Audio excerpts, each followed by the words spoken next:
وژل شوي دي یا مجاهدینو طالبانو دا دواړه نوع یتیمان دلته مونږ ټول کړي دي د دې په خاطر چې دا یتیم د دې ملت یتیم ده دا اوس مونږ دا کونډ یتیمان مونږ تاسې در پوتې دي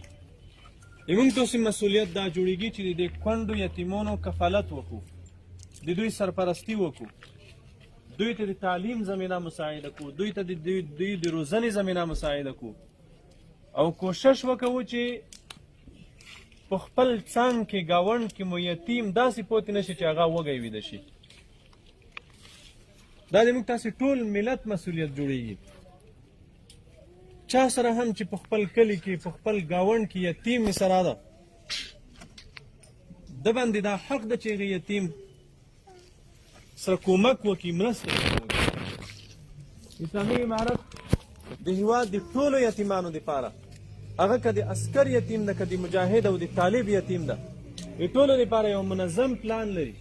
چې دا د ټولو یتیمانو کفالت په غاړه واخلي د دوی د تعلیم د دوی د روزنې د دوی د خودکفایۍ دا یتیم باید خودکفا شي دا یتیم باید په خپل ځان بسیا شي دا یتیم باید چاته محتاج نه وي دا د موږ د ملت یتیمان دي د دوی کفالت د موږ مسؤلیت ده د دوی روزنه د موږ مسؤلیت ده د دوی تعلیم د موږ مسؤلیت ده انشاءالله په دې برخه کې به خپل مسؤلیت ادا کوو اسلامي امارت به خپل مسؤلیت ادا کوي اسلامي امارت نه خپلې کونډې یتیمان نه دي هیر د دې ملت کونډې یتیمان نه دي هیر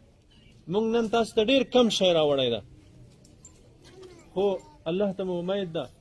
چې د ټول هېواد خصوصا د لوګر ولایت د ټولو یتیمانو د ټولو کونډو سرپرستی په غاړه واخلو